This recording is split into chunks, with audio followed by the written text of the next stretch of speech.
जय हिंद। पिछली वीडियो तक हमने जो है यूएनओ समझ रहे थे और आज उसके आगे का भाग जो वीटो पावर है आज वो हम समझ लेंगे। वीटो पावर के बाद लास्ट एक वीडियो आएगा जो कि इस यूएनओ जो हमारा पार्ट है इसकी लास्ट वीडियो होगी और इसी के साथ जो हमारा यूएनओ टॉपिक है ख़त्म हो जाएगा। देखिए वीटो पावर होता क्या है ये मैं आपको पिछली वीडियो में बता चुका हूँ। मैं आपको बार बार डेफिनेशन नहीं बताऊँगा, इसलिए मैं डायरेक्ट शुरुआत करता हूँ वीटो की। देखिए जो वीटो पावर है ये यूएसए, ब्रिटेन, फ्रांस, रशिया तथा चाइना के पास है। ये सब मैं आपको कल बता दिया था। यहाँ से आज का भाग है। देखिए वीटो पावर यूएनओ के अंदर सबसे ज़्यादा रसिया यानी कि रूस द्वारा यूज हो चुका है और एक फ्रांस ऐसा देश है जिसने वीटो पावर कभी इस्तेमाल ही नहीं किया है। फ्रांस ज़्यादा चक्कर पकड़ नहीं करता है, एकदम चुपचाप बैठा रहता है। ये दुनिया के मामले में कुछ खास अपनी गवाही देता नहीं है। मतलब इसके साथ अगर अन्याय हुआ तो ये बोलता है, बाकी दुनिया के बारे में ज़्यादा कुछ नहीं बोलता है। अब इंडिया को वीटो पावर नहीं है क्योंकि इंडिया स्थायी सदस्य नहीं है। इंडिया एंड वीटो ये एक टॉपिक है, इंडिया एंड वीटो। इसको चलिए अब हम समझेंगे। देखिए इंडिया एंड वीटो के लिए पहली बात तो हम लोग को स्थायी सदस्य होना चाहिए। अब स्थायी सदस्य बनने के लिए हमको स्थायी सदस्य बनना पड़ेगा। कैसे बनेंगे? हम बार बार अपील कर रहे हैं कि हमको स्थायी सदस्यता चाहिए और इसके तो ब्रिटेन, खैर ये तो आपको बाद में पढ़ना, फिर भी मैं आपको एक बार बता देता हूँ कि ब्रिटेन जो है वो भारत के लिए कह रहा था कि भारत को स्थायी सदस्यता मिल तो जाएगी पर भारत को वीटो शक्ति नहीं मिल पाएगी। ये तो ऐसा हो गया कि एक लड़की ने राखी बांध दी पर वो आपकी बहन ना रही, मतलब बहन नहीं है। इसका क्या मतलब है? चलिए ये सब बाद में पढ़ेंगे। अब देखिए इंडिया को वीटो पावर दिलाने के लिए पॉजिटिव पॉइंट क्या क्या है। बहुत सारे पॉजिटिव पॉइंट है, सबको एक एक करके समझेंगे। देखिए जब यूएनओ का 1945 में रूस बेल्ट जो है वो लीग ऑफ नेशन में सुधार करके उसको यूएनओ बना रहे थे, तब इसका जब संस्थापना हो रही थी तो उस टाइम पे हम थे। हमने यूएनओ के अंदर बताया था कि हमको सदस्यता चाहिए।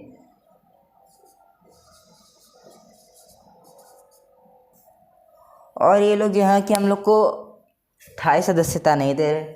सोचिए कितनी बेकार बात है। जब हम इसकी यूएनओ की संस्थापना हो रही थी तब उस समय में मौजूद थे, जबकि उस समय हम गुलाम हुआ करते थे, पर तब भी हमने इसमें सदस्यता अपनी ली थी और आज ये हमको सदस्यता नहीं दे रहे, मतलब स्थायी सदस्यता नहीं दे रहे, वीटो पावर नहीं दे रहे। अब दूसरा पॉजिटिव पॉइंट आता है, भारत एक बहुत बड़ा लोकतंत्र देश है। भारत कोई किसी प्रकार का कम्युनिस्ट है नहीं, लोकतंत्र है। लोकतंत्र का अर्थ ये होता है कि हर 5 साल के अंदर क्या होता है? इलेक्शन होता है। क्या होता है? इलेक्शन होता है। और एक ऐसी भी चीज़ होती है जिसके अंदर जो है कि कभी प्रधानमंत्री बदलता ही नहीं है। इसे हम कहते हैं कम्युनिस्ट, मतलब कि एक ही पार्टी हमेशा चलती रहेगी। चाइना के अंदर है वो, क्या नाम है उसका, किम जोंग उन, वो हमेशा बैठा रहता है। नहीं, किम जोंग उन शायद से हाँ वो नॉर्थ कोरिया का है किम जोंग उन। चाइना का फिलहाल याद नहीं आ रहा, एक मोटुआ सा है, उतना याद नहीं है। चलिए तीसरा पार्ट आता है आतंकवाद का। भारत ने कभी भी आतंकवाद के फेवर में कुछ भी नहीं बोला है। आतंकवाद के हम हमेशा खिलाफ रहते हैं। आपने कभी यह नहीं सुना होगा कि भारत का कोई आतंकवादी दूसरे देश में जाके बम ब्लास्ट किया है। अब पाकिस्तान इस चीज़ के लिए जाना जाता है। अब पाकिस्तान के लिए तो ये एक बहुत बड़े सपने जैसा है। मैं तो कहूँगा कि सपना में याद रखे कि उसको यूएनओ के अंदर वीटो पावर मिल जाए। अब आतंकवाद का पूरा साथ देता है पाकिस्तान। क्या क्या करा है? 26/11 का हमला, संसद भवन के ऊपर हमला, आगरा हवाई अड्डे के ऊपर हमला, दिल्ली में हमला, सब जगह तो हमला कराता आ रहा है। अब चौथा पॉजिटिव पॉइंट आता है WHO का। WHO एक इंटरनेशनल काउंसिल है जिसका पूरा नाम है वर्ल्ड हेल्थ ऑर्गेनाइजेशन। ये पूरी जो दुनिया है उसके अंदर जो है दवाइयाँ उपलब्ध कराती है। ये उपलब्ध क्या कराती है? भारत जो देता है वो दूसरे देश को उठा के दे देता है। और भारत जो है WHO के अंदर मेडिसिन दवाइयाँ बहुत सारी डोनेट करता है, पर ये लोग गिनती नहीं करते हैं। अब नेगेटिव पॉइंट के अंदर देखिए, मैं आपको पहले बता देता हूँ, नेगेटिव पॉइंट में से जाना तो नहीं चाहिए, फिर भी बता रहा हूँ कि भारत UNO के बजट का सिर्फ 1% देता है, पर उसके अंदर हम बहुत सारी मेडिसिन फ्री में तो देते हैं ना भैया। अब ऐसा थोड़ी होना चाहिए कि हमको बजट की वजह से सदस्यता ना दें। और आपको जान के तज्जुब होगा कि 1992 के समय पर भारत को पोलियो कैपिटल माना जाता था, पोलियो का गढ़। भारत में बहुत सारे पोलियो के मरीज थे, तो पर 1 साल के अंदर पूरा पोलियो ख़त्म हो गया था। अब भारत से दूसरे देशों के अंदर जो है पोलियो की ड्रॉपेज आती है। पाकिस्तान के अंदर अगर आप कभी जाएंगे ना, तो वहाँ पे आपको पोलियो ड्रॉप पिला के भेजेंगे। गलती से जाइएगा मतलब, पर अगर किसी को ज़रूरत पड़ती है जाने की, तो उनको पोलियो ड्रॉप पिला के भेजा जाता है, दिक्कत ना हो जाए आगे जाके। अब पॉजिटिव पॉइंट तो बहुत सारे हैं, पर नेगेटिव पॉइंट भी देख लेते हैं। नेगेटिव पॉइंट है कि भारत ने NPT पर साइन नहीं किया है। NPT और CTBT ये दो एक अलग अलग चीज़ें हैं, इसको हम अगली कभी वीडियो में समझ लेंगे। NPT पहले देखिए होता क्या है। जो UNO है उसका एक रूल है NPT नाम का। इस NPT रूल के तहत उनका ऐसा कहना है कि कोई भी देश अपने पास न्यूक्लियर बम नहीं रख सकता है। तो अगर मान लीजिए चाइना बैठा है यहाँ पे, पाकिस्तान बैठा, अगर किसी ने भी हमारे ऊपर न्यूक्लियर पावर फेंक दिया, परमाणु बम फेंक दिया, तो हम क्या करेंगे? ताकेंगे? हमारे पास हमने सुरक्षा के लिए परमाणु बम रखा है। ये मोदी जी ने जाके UNO की स्पीच में बोला भी था कि हमने सिर्फ सुरक्षा के लिए परमाणु बम रखा है। और दूसरा एक चीज़ है CTBT, ये भी एक UNO का ही लॉ है जिसके ऊपर हमने साइन नहीं किया। CTBT ये बोलता है कि आप न्यूक्लियर टेस्ट कर ही नहीं सकते, और इसने ऐसा बोला है कि आप आसमान में न्यूक्लियर टेस्ट नहीं कर सकते, पानी में जो न्यूक्लियर टेस्ट नहीं कर सकते, ज़मीन पे न्यूक्लियर टेस्ट नहीं कर सकते।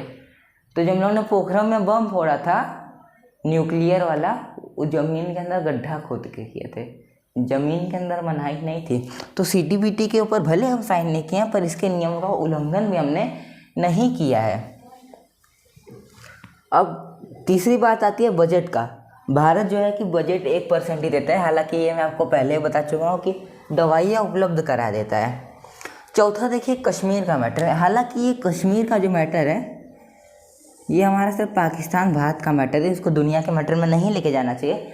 फिर भी जो पाकिस्तान हुआ है वो कूद के जाके UNO के अंदर, अमेरिका द्वारा UNO के अंदर बोलता है कि ये भारत तो गलत कर रहा है, कश्मीर नहीं दे रहा है हमको। तो बार बार UNO के अंदर जब ये कंप्लेन जा रही थी, तो जो UNO था उन लोगों ने एक आयोग बैठा दिया जिसका नाम है डिक्सन आयोग। एक कमेटी बैठाई कि जो कश्मीर की चीज़ें इसको जाके पढ़ो और हम लोग को पूरी जानकारी बताओ। तो 10-15 लोगों की टीम डिक्सन आयोग नाम से कश्मीर के अंदर आई थी और यहाँ पे कम से कम 5-6 महीना रुक के यहाँ का अध्ययन की थी। और इन्होंने अपने जो उनका जो नोट था उनके अंदर ये बताया था कि जो कश्मीर का मामला है ये भारत तथा पाकिस्तान का आपसी मामला है, इसको दुनिया के मैटर में नहीं लेके आना चाहिए। इसी प्रकार से जो कश्मीर मैटर है इसको UNO में अब समाप्त कर दिया गया है। हालांकि फिर भी दुनिया के कुछ देश ऐसा मानते हैं कि भारत जो है वो कश्मीर मैटर के अंदर ही हमेशा फंसा हुआ रहता है, वो दुनिया के ऐसे मैटर के अंदर काम नहीं करता है। देख लेंगे जब युद्ध होगा तो। अब दूसरा देखिए MTCR क्या है।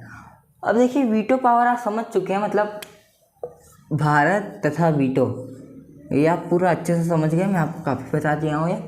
अब आगे देखिए MTCR, ये वीटो से ही रिलेटेड है, भारत को वीटो शक्ति मिलनी चाहिए, इसी से रिलेटेड है। देखिए MTCR का फुल फॉर्म है missile and technology control region. इसका यह कहना है कि जो 300 km मतलब 300 किलोमीटर से जो ज़्यादा रेंज की मिसाइल होती है, इसे हम कहते हैं बड़ी मिसाइल, थोड़ी बड़ी मतलब साइज़ में बड़ी होती है।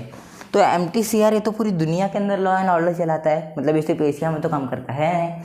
तो MTCR का ये कहना है कि कोई भी देश जो MTCR का सदस्य नहीं है वो किसी देश को अपने देश द्वारा बड़ी मिसाइल नहीं भेज सकता है, 300 किलोमीटर से ज़्यादा रेंज वाली मिसाइल नहीं भेज सकता है। और MTCR का भारत सदस्य है तथा चीन नहीं है। अब चीन के लिए एक दुख की बात है।